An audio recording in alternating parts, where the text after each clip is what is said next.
a love triangle, the next big thing, the legend killer, and the rated R superstar. That can only mean one thing. It's time to talk about SummerSlam in the 2000s.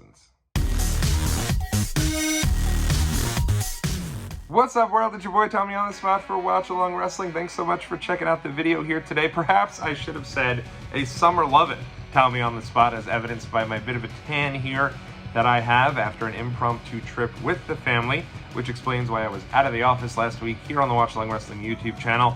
But no worries, I am back for SummerSlam week, one of my favorite weeks of the year as a fan for WWE, and I promise you there'll be more content than ever before here on the channel to get you through SummerSlam week. A lot of fun announcements that are going to be coming throughout the week, so make sure you keep it locked right here. And what a fun one we got for you today. It is the second part of our three-part series looking at the WWE Summerslam main events in history, and in this video we're going to rank them from the worst to the best, every SummerSlam main event in the 2000s, from 2000 to 2009. And I think, honestly, in looking at each one of the eras, the 80s and 90s, 2000s, 2010s and 2020s, I think the best batch of SummerSlam main events happened right here, SummerSlam 2000 to SummerSlam 2009. What an incredible period of change for WWE. You think about it, 2000, the most successful year for WWE ever, and that SummerSlam 2000, just an incredible show, top to bottom. I really think, even almost in many ways, an underrated show and an underappreciated show, and it's right in the midst of the WWE Attitude Era. Right from there, you get into the WWE WCW Invasion storyline. I have not been shy about saying that is my least favorite era in all of WWE, though I do think as I continue to go back and relive some of these moments and these main events from that era and that period of time, I'm starting to grow a bit more of an appreciation for it. From there, they moved through the entire Ruthless Aggression era, in many ways my favorite era in all of wrestling. I just can't get enough of 2002, 2003 WWE. It's just my favorite. And I have the Ruthless Aggression era earmarked from 2002 till about 2008, because in 2008, WWE changes their TV rating to TV PG. So we're getting the start of the PG era right here towards the end of the SummerSlams in 2008 and 2009. So crazy period of change. For me personally, this is when I first start going to WWE pay-per-views. My first ever WWE pay-per-view, ironically enough, is SummerSlam 2002 in terms of live events that I've attended. And then I also, in this batch, attended the SummerSlam 2007 show that for many years I regarded as one of the worst shows I'd ever been to. But when my buddy Steve and I went back and looked at the 15-year anniversary of that show here on the channel, you can dive back into the archives and see some of that and hear about really that entire summer of 2007. It's a crazy time to be a fan of WWE. I think when we went back and rewatched that SummerSlam 2007 show, we actually gained an appreciation for it, and I don't think it came across as bad as what we expected kind of at the time. So we're going to get into all of that here as we break down these matches, and of course, a little bit of reminder of how I get into some of my ratings for these matches. Number one, of course, for me, as always, I'm more of a storyline guy than in-ring work. In-ring work is very important. I love a great match, of course, just as much as any other wrestling fan. But for me, I love a good story. I always go back here. I always watch the opening package of the SummerSlam. I'll watch then the hype video package before the main event, and then I will watch the main event all the way through, and that includes the end of the show. So anything that happens after the event goes off the air or at the end of the match or at post-match, I'm including all of that in the main event itself. And so a lot sometimes comes in after the matches. I consider that a part of the main event. So again, it's storyline first, then probably in-ring work, and then of course personal bias, personal enjoyment. Obviously, as we start to get to the next era, was at a lot of those shows. So we'll see if that personal bias really plays its head and rears its head, as perhaps it will in this video. But of course, if you disagree with any of my picks, let me know in the comment section. Maybe you have a different rating than mine that people will enjoy more. So let's share those in the comments. All right, so without any further ado, let's dive right in. We'll talk about a show I enjoyed quite a bit, but the main event for number 10 here on my countdown is going to be SummerSlam 2006, John Cena versus Edge for the WWE World Heavyweight Championship. This is, I know a lot of people love John Cena versus Edge. They love the rivalry. They always have good matches. This is not a bad match. Like I said, I think all 10 of these matches have some really great highlights to them. I think they're all really solid in-ring matches. This one, for me, bit of a step below some of the other matches. And again, I really have a soft spot for this SummerSlam. It's right in that Ruthless Aggression era, right in my wheelhouse. I'll never forget the entrance theme for it, that bong da ba dong ba dang da dang, whatever that was. And they had the commercials of all the WWE superstars at the time hanging out at like a mansion, doing a barbecue. It was just a lot of fun, like a little tokey, but like super fun.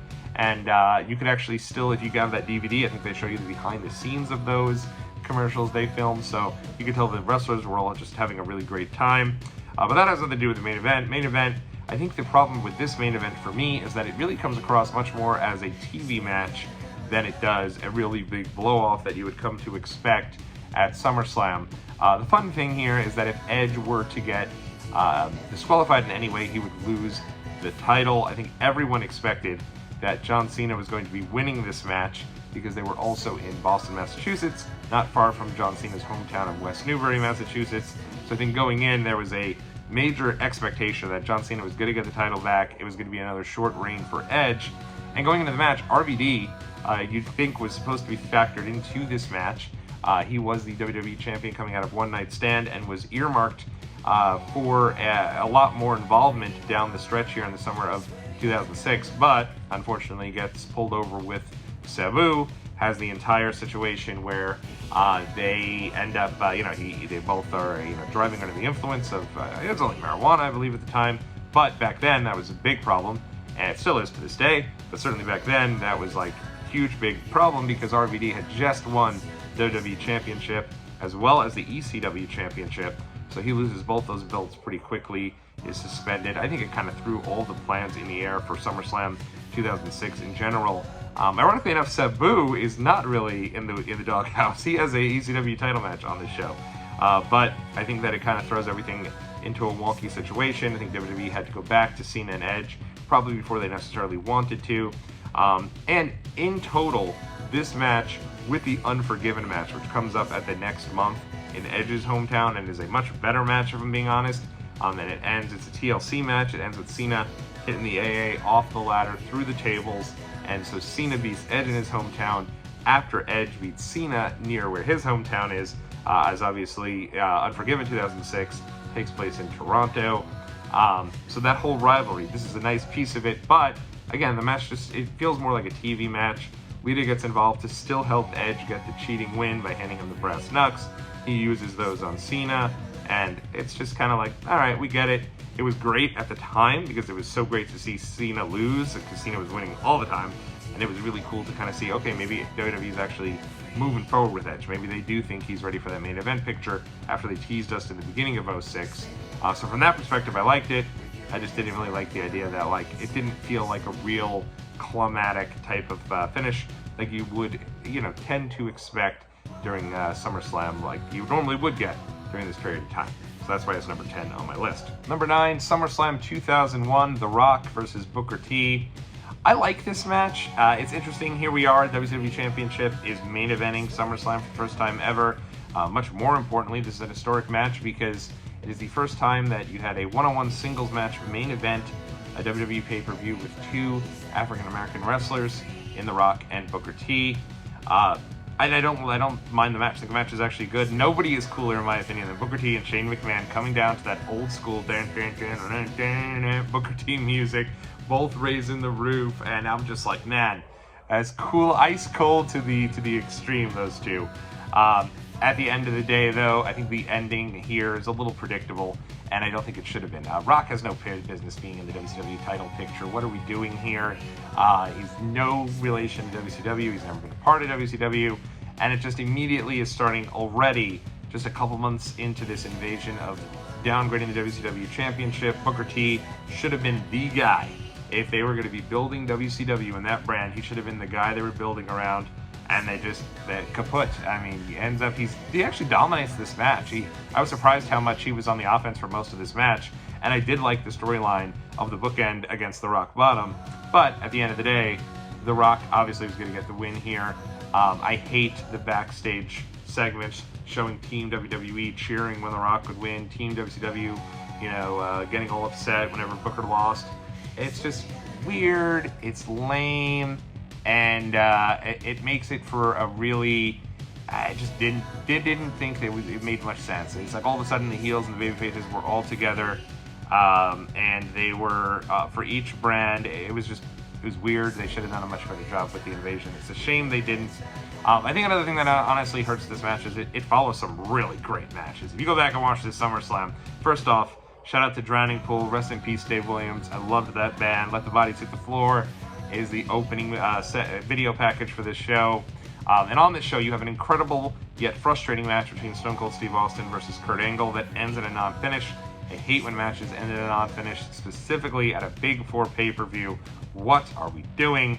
And then right after that, you get into this match, which is a good match, Brock vs. Booker T. It just doesn't compare to what we just saw with Austin and Kurt Angle. So, historic match, good match. It does fall at number 9 on our count. Number 8, SummerSlam 2003, the return of the Elimination Chamber. Triple H defending the World Heavyweight Championship against the likes of Bill Goldberg, Kevin Nash, Shawn Michaels, Y2J, Chris Jericho, and a way too young Randy Orton. And I will say this, Elimination Chamber holds a place for me. I was at the first one for Survivor Series 2002.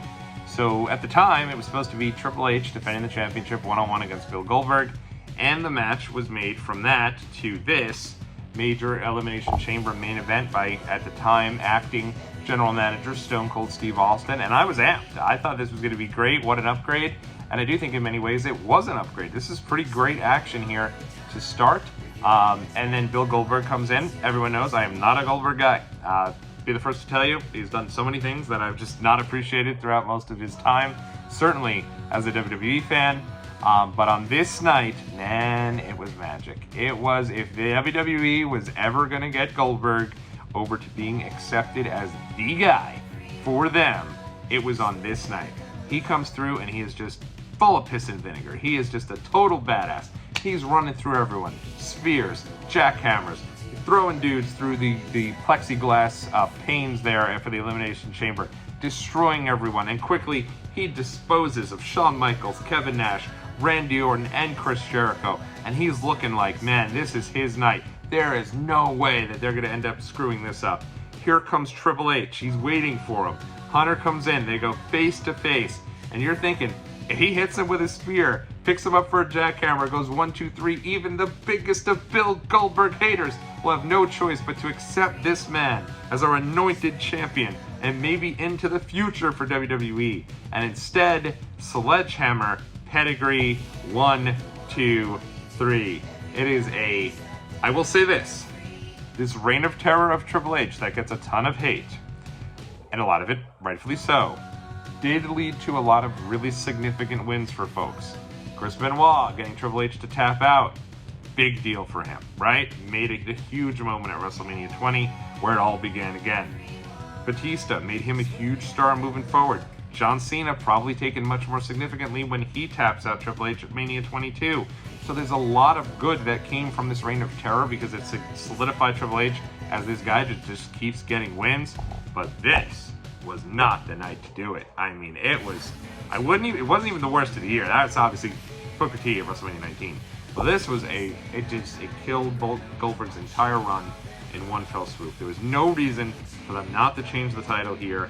It would have meant much more for Goldberg to win the title here than when he did down the road, because it was at SummerSlam, which is a big event for WWE, and because they were going to give Goldberg the title anyway, I don't know why they just didn't pull the trigger and do it here. Triple H was hurt. All he needed to do was come in, spear, jackhammer, 1, 2, 3. That's what they were doing the whole match with Goldberg. He never looked better.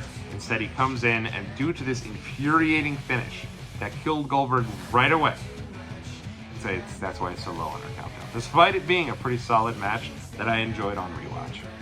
It's a shame that it was booked the way it was.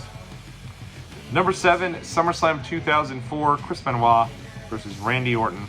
So I said Randy Orton was way too young back in 2003.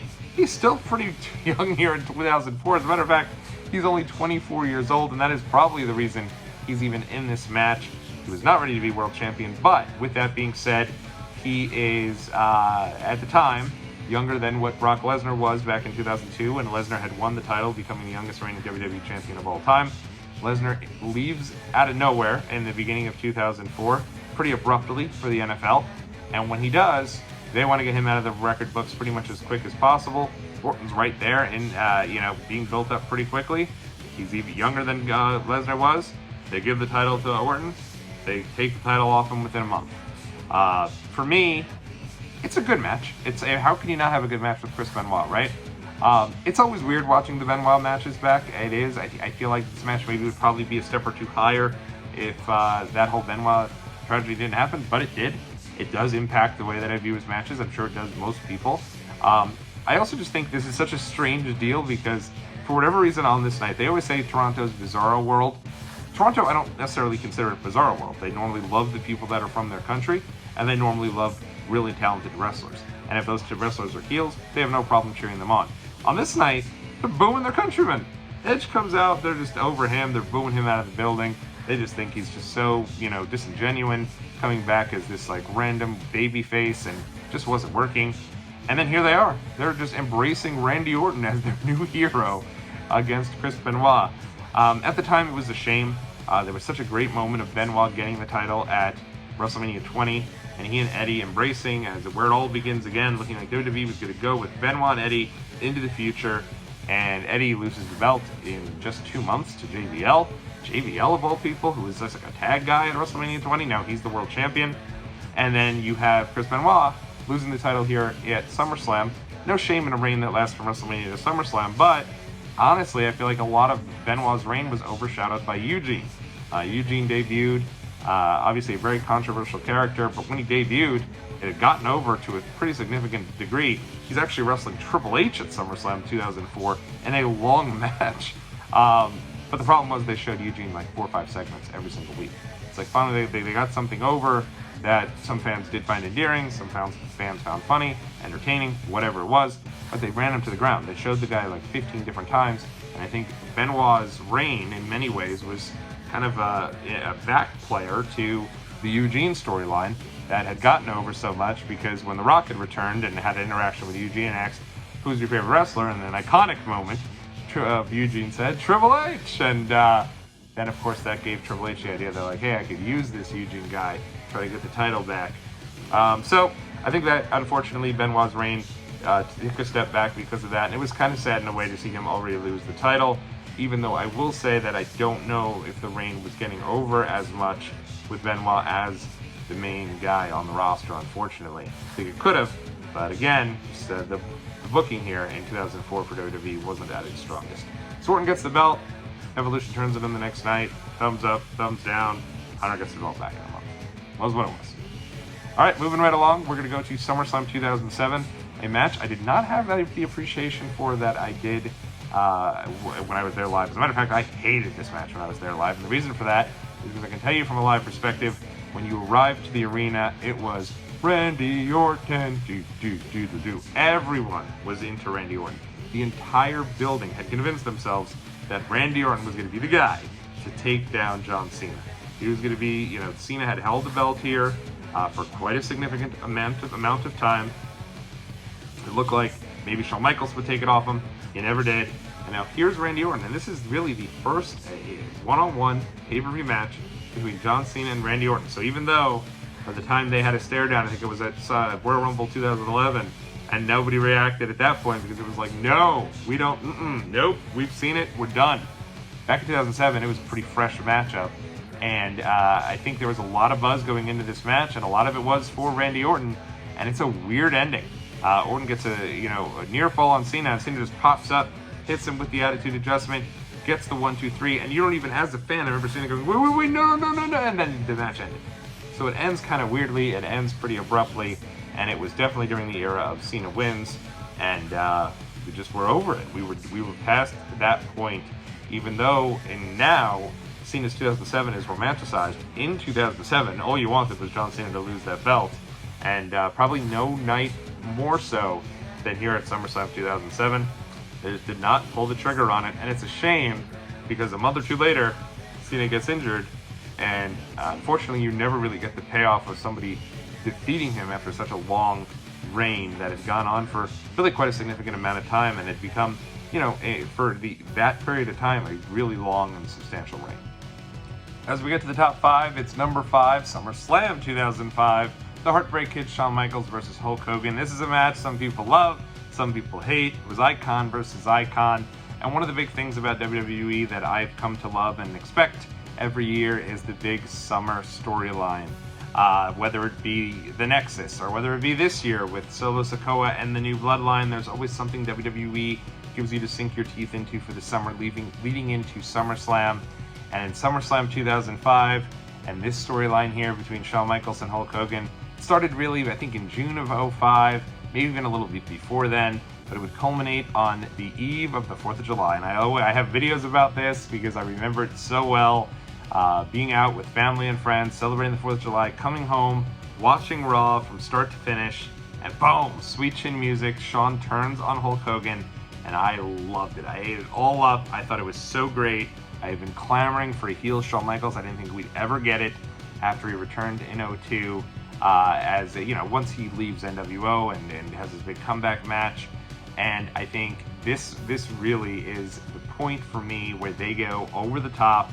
And you get it. I mean, you have Shawn Michaels burying Hogan every week, and it was such a fun match. I know a lot of people hate this match. First off, how loaded SummerSlam 2005 was. What an unbelievable show. Looking back at this thing, Batista versus JBL, Undertaker versus Randy Orton, John Cena versus Chris Jericho, Eddie Guerrero versus Rey Mysterio in a ladder match, Edge versus Matt Hardy in their first match since the whole Matt Hardy Edge leader triangle with It's Killer Be Killed Adam and Matt Hardy Will Not Die. You have all of that on this show, culminating with this one-of-a-kind match you'd probably never see. I remember being in New York City and seeing every single one of the trash cans having the Hogan and Michaels icon versus icon face on that trash can.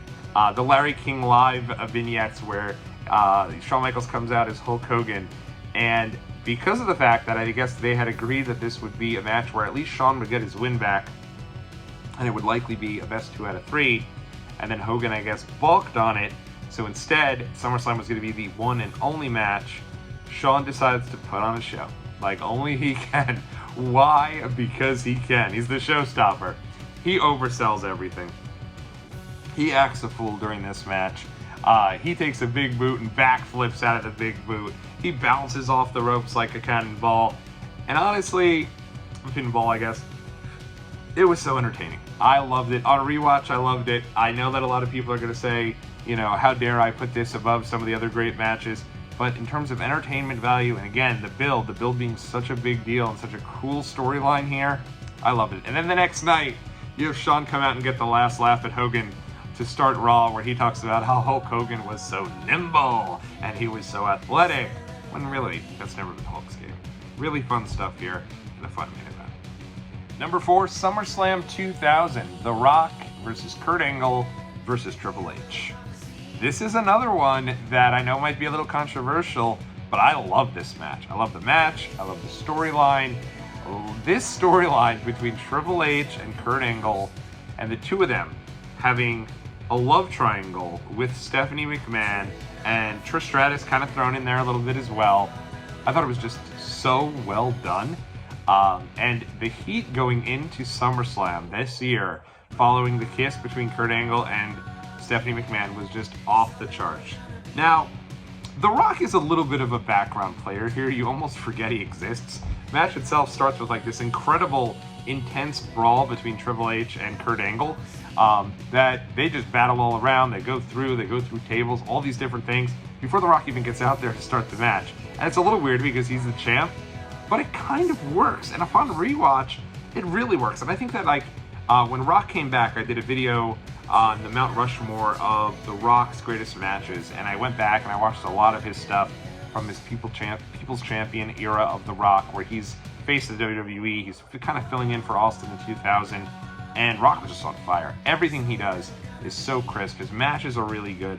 He's involved. He's there every week. This is before he goes off to Hollywood. And at the end of the day, it was a really solid match. I think the only thing here that kind of hurts it a little, it's just a little though, is that Kurt Angle gets concussed because the table is wonky on the break of the pedigree from Triple H to Kurt Angle. But you really believed that Triple H wanted to kill Kurt Angle, that Angle was still trying to get with his wife, And at the end, Kurt Angle's even able to come back out, concussed and all. That would never happen today. If Kurt Angle gets a concussion to start the match today, he'd be taken out of the match. Match would be done for the best. I get all of that. But not here. He gets off the stretcher and out he goes to continue the match. And at the end, it's a cool story because Rock does retain. No problem with that, though. Of course he'd retain because obviously the storyline between Kurt Angle and Triple H is having both of them have their eye off the prize. Rock takes advantage. He gets the win. He remains People's Champion. The only thing that I think is disappointing is we never really got a blow off here between Triple H and Kurt Angle. Story suggests Triple H basically did away with this, said it wouldn't make much sense in the character of Triple H to have his wife cheating on him, and they never went all the way with it. I think the way they wanted to go with Kurt Angle, Triple H, and Stephanie. But this night is really where things were at its peak, and it's interesting if you look at even the shirt of this show is like a big picture of The Rock, and then underneath him is the love triangle with Hunter and Kurt Angle with Stephanie kind of going between them. They didn't need to be in the world title picture. They could have had their own match, but I think them being such a big storyline, it made it to a point where you couldn't put them anywhere other than the main event, so you may as well tie Rock together with them. I thought it really worked, and it was a lot of fun, this match. Number 3, SummerSlam 2008, The Undertaker versus Edge, Hell in a Cell. I know everybody loves this match. I know a lot of people will have it at number 1. I don't think you're wrong. I don't think you can go wrong with any of the top 3 here that I have here as number 1. It took me a while to figure out which way to go. And this was really cool because it was such a fun ending to a really great rivalry between Edge and Undertaker. And it's interesting because many times, SummerSlam, you'd get kind of the seeds starting to come together for maybe down the line some of the matches you'd get, right? Like clearly at SummerSlam 93, Lex and Yoko was leading to Lex and Yoko at WrestleMania. Obviously, things changed. But back in 1988 even, you can kind of start to see the Mega Powers starting to come a little bit apart, leading to them exploding at WrestleMania 5. Here, SummerSlam was the culmination and the blow-off of the Undertaker-Edge feud that really kind of got started with one of their first big matches at WrestleMania proper, WrestleMania 24, and then that feud continued all the way through the summer, which also sometimes goes that way as well. This is just an incredible Hell in a Cell match. Undertaker's still at peak form here in 2008.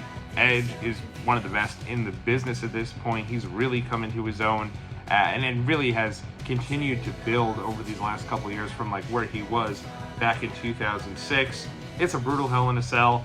And it's interesting, it ends with Undertaker getting the win, and he goes to the back, and eventually, looks back, sees Edge is getting up, he's like, hold on now, and they come back out, and they end up, Undertaker chokeslams him through hell, and he goes through the ring, and basically, right when he goes through the ring, the fire comes up, and just an incredible visual of him now, Edge through the ring, Undertaker emphatically beating him to end their really good feud. This is such a strong match, and a really fun ending to SummerSlam 2008. Again, this was tough. I know this is number 3 on my countdown, but if I was doing top 10 overall SummerSlam main events, it for sure makes it. It might even be in the top 5. But here it is at number 3 on our countdown. Number 2 on our countdown, I went and wrestled on this one so many times, but it is going to be The Rock versus Brock Lesnar at SummerSlam 2002. Listen, is this a live bias of my first pay-per-view live? Maybe, right? Maybe people will look at this and say, this isn't that great of a match. But I will say this. Go back and watch just this match. The problem with this match is that it comes at the end of the greatest SummerSlam of all time. Iconic matches up and down the card. Starts with an incredible opening match between Rey Mysterio and Kurt Angle that I don't think has been topped as an opener at SummerSlam to this day. Has one of the best SummerSlam matches of all time between Triple H and Shawn Michaels on the same card. The Shawn Michaels return match, the one that everyone expected to be just a one-time deal, and they end up having an all-time classic and leads to about 8 more years of Shawn Michaels. So there's just so much on this show that by the time The Rock and still a very young Brock Lesnar come out there, I think the crowd maybe was a little tired and probably didn't pay too close attention to this match because this is 2002 WWE. We're territorial. We have a lot of respect for that grind of a schedule that WWE wrestlers have been doing. We recognize they wrestle 300 times a year. We love them for doing it. And if anyone's going to want to try to cheat that in any way, we have no tolerance for it. And that is what happens and is on display here for The Rock. Let me tell you, if the World Heavyweight Champion was a Brock Lesnar type in 2002, who was only there for some of the bigger shows, or a Roman Reigns type who, had been grinding every week and then for a while was like, you know what, I paid my dues, now I'm going to start to be more part-time, this guy would have been obliterated in 2002. Because here we had The Rock, the biggest star, who had been the biggest star in the company, either 1 or 1A, with Stone Cold for a number of years, and he's now leaving to go off and do movies after he had just returned to defend WWE and be Mr. WWE Rah-Rah when Austin walks out. Now he's walking out. And Nassau Coliseum, my hometown stadium where I graduated high school, is just booing the guy. They hated every mention of The Rock of the entire night. We wanted to boo him out of the building, and we were so hot for Brock Lesnar. And you think about it, this is the crowning achievement for Lesnar. First off, match is really good. You go back and watch this, there's so much heat behind it. Brock Lesnar and The Rock just absolutely kill it. Rock with just trying to hit Lesnar with everything he can to keep him down, and then growing frustrated with just not knowing what else he could do when Lesnar kicks out of the Rock Bottom. The idea that Rock has to go after Heyman because Heyman keeps getting involved, so he actually Rock Bottoms Heyman through the table. It is such a good match, tons of heat for it, and it's the crowning achievement. Brock Lesnar, who's Mr. SummerSlam, and a lot of people love Bret Hart, I do too. Brock Lesnar's Mr. SummerSlam. He was main event in 9 of the damn shows. He's been in 11 matches. All the matches have been pretty good. Even the ones that are not the main events, those are against like Kurt Angle and Cody Rhodes, and they're both really good matches. This guy, here he is, his first title reign in the main event of SummerSlam. I don't know why I didn't have this at number 1. Again, went back and forth so many different times. And then to be there live for it, to see The Rock after the show. Brock Lesnar gets his win, and I remember he's celebrating, his family's going crazy in the front row. They have a whole piece on them on WWE Confidential, underrated show, my favorite WWE program of all time. And then afterwards, Rock gets on the mic, and he grabs the mic, and the crowd's like chanting for the title of his movies, because like, get out of here, we don't want you at all, Rock. And then Rock gets on, he does, finally, and the crowd, boo, they want none of it. And he goes, finally, and the crowd boos him out of the building, and he's like, finally, and the crowd is still booing him, just non-stop. And at the end, he goes, The Rock is happy to get out of Long Island, something to that extent. I don't even know what he said, but just incredible heat, and made even more important that we never got the rematch. I think we were supposed to get it in WrestleMania 30. We never fully got it though. Amazing, just such great stuff.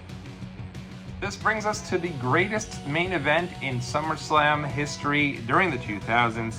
It is number 1, SummerSlam 2009, CM Punk versus Jeff Hardy in a TLC match for the WWE Championship. And let me tell you, what a great match this was. And I will say this, a lot of people talk about the greatest what-ifs in wrestling.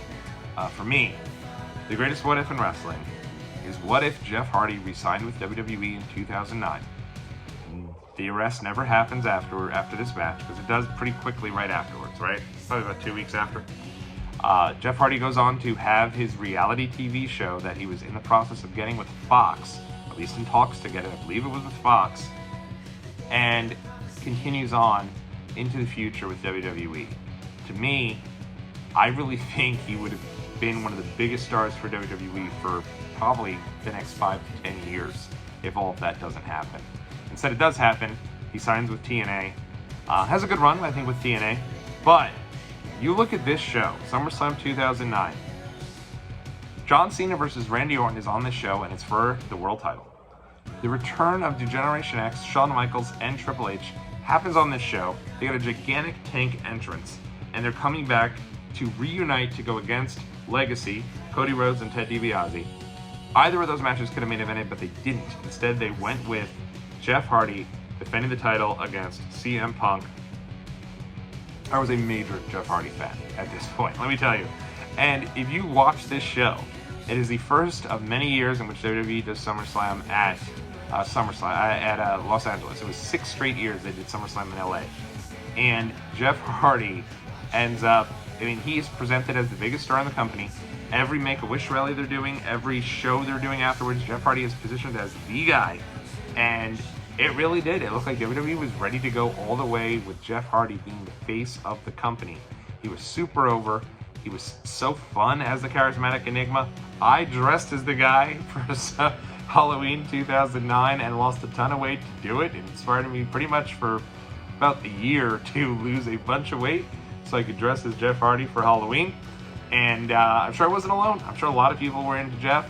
And for me, at the same time, you had such a great protagonist in CM Punk, really now for the first time in WWE embracing the straight edge means I'm better than you lifestyle. And, you know, yes, he was always straight edge, but he had never really used it as a heel tactic, which I do think in many ways is when he's at his best. And here he was as the straight edge CM Punk going up against the Jeff Hardy, who we knew had his personal demons. And instead, they're in the main event. WWE giving them the ball to younger guys who are probably not the traditional type of guy WWE wants there. They're not as big as Batista, not as big as The Undertaker, not as jacked as like a Braun Strowman or a Brock Lesnar. But here they are. They're in the main event. And I just thought, what a cool match. What a fun deal to see them in TLC. I was at the taping a few weeks prior to this when Matt Hardy returned. And they ended up reuniting the Hardy Boys. And Jeff Hardy gets on the mic and he's like, who's ready for TLC at SummerSlam? The place just goes nuts. He's like, well, good, because so am I. And like, it was awesome. And yeah, just such a cool vibe, such a fun time to be a fan. And then a really fun twist to end the show. Jeff Hardy is laid out. CM Punk wins. He's holding the belt up, which you kind of knew. Jeff's leaving. Punk's holding the belt up, so that was kind of bittersweet.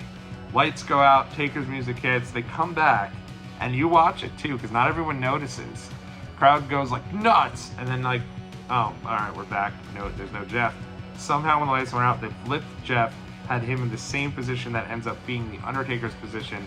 Undertaker sits up, and it turns out he's there. He lays out Punk in a feel-good moment to end the show. The only thing that sucked is that A, Jeff Hardy gets arrested a couple weeks after, so that kind of killed most of his star there. He doesn't resign with WWE, and from a WWE perspective, even though Undertaker returned, wasn't really healthy. So instead, you know, I was at that Hell in a Cell pay-per-view that comes a couple months later. He ends up having a Hell in a Cell with CM Punk. That really shouldn't have been a Hell in a Cell. They hadn't really established a rivalry yet. And he wins the belt pretty quickly away from Punk. And it would lead to a pretty frustrating time for CM Punk in WWE as the straight edge savior until eventually dropping the pipe bomb and becoming champion for a long time. But an incredible main event and really a fun way, in my opinion, the greatest main event in the 2000s for WWE at SummerSlam. Let me know what you thought of the list in the comment section below. Where'd I get it right? Do you agree with my number one choice? Let me know, and we will be back to break down SummerSlam. We'll be spending a lot of time on the West Coast and a lot of time on the East Coast.